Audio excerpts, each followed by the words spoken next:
நெல்லை மாநகராட்சி கூட்டத்தில் விசில் அடித்த தாவேக கவுன்சிலர் சஸ்பெண்ட் செய்யப்பட்டார். திமுக சார்பில் போட்டியிட்டு வெற்றி பெற்ற 19வது வார்டு கவுன்சிலர் அல்லா பிச்சை சமீபத்தில் தாவேகவில் இணைந்தார். இந்நிலையில் கழுத்தில் தாவேக தன்னுடன் மாமன்ற கூட்டத்தில் பங்கேற்ற அவர் கூட்டணி கட்சி கவுன்சிலர்களுக்கு சால்வை அணிவித்த பின்னர் விசில் அடித்தார். மேயர் எச்சரித்தும் மீண்டும் விசில் அடித்ததால் திமுக கவுன்சிலர்களுடன் கடும் வாக்குவாதம் ஏற்பட்டது.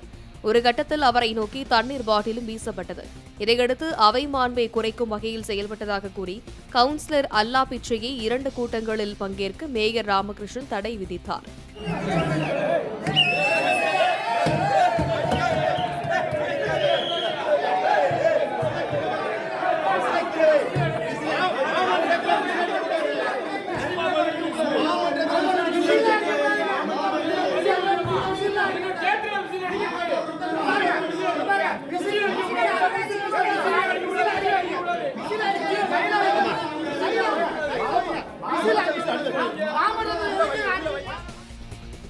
வைங்க வைங்க வாயில வைங்க அடிங்கண்ணா.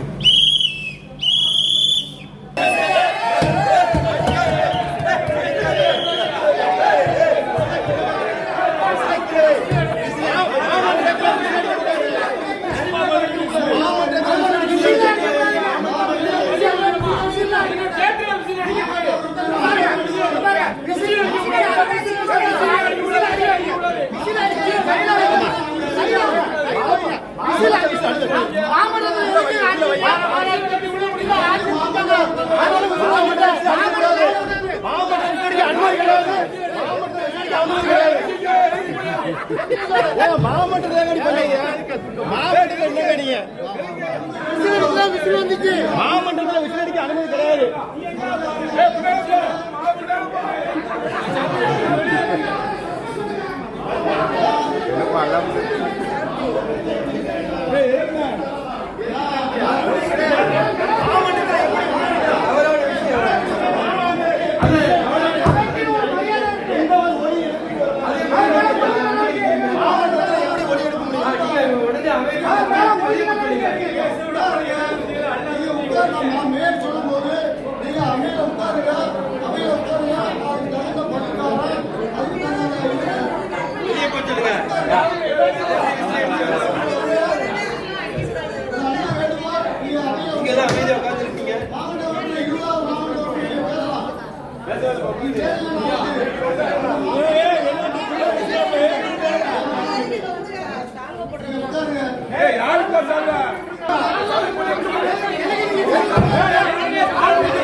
நீங்க கேட்ட கேள்வி பதில் அதுக்கு என்ன சூழ்நிலையில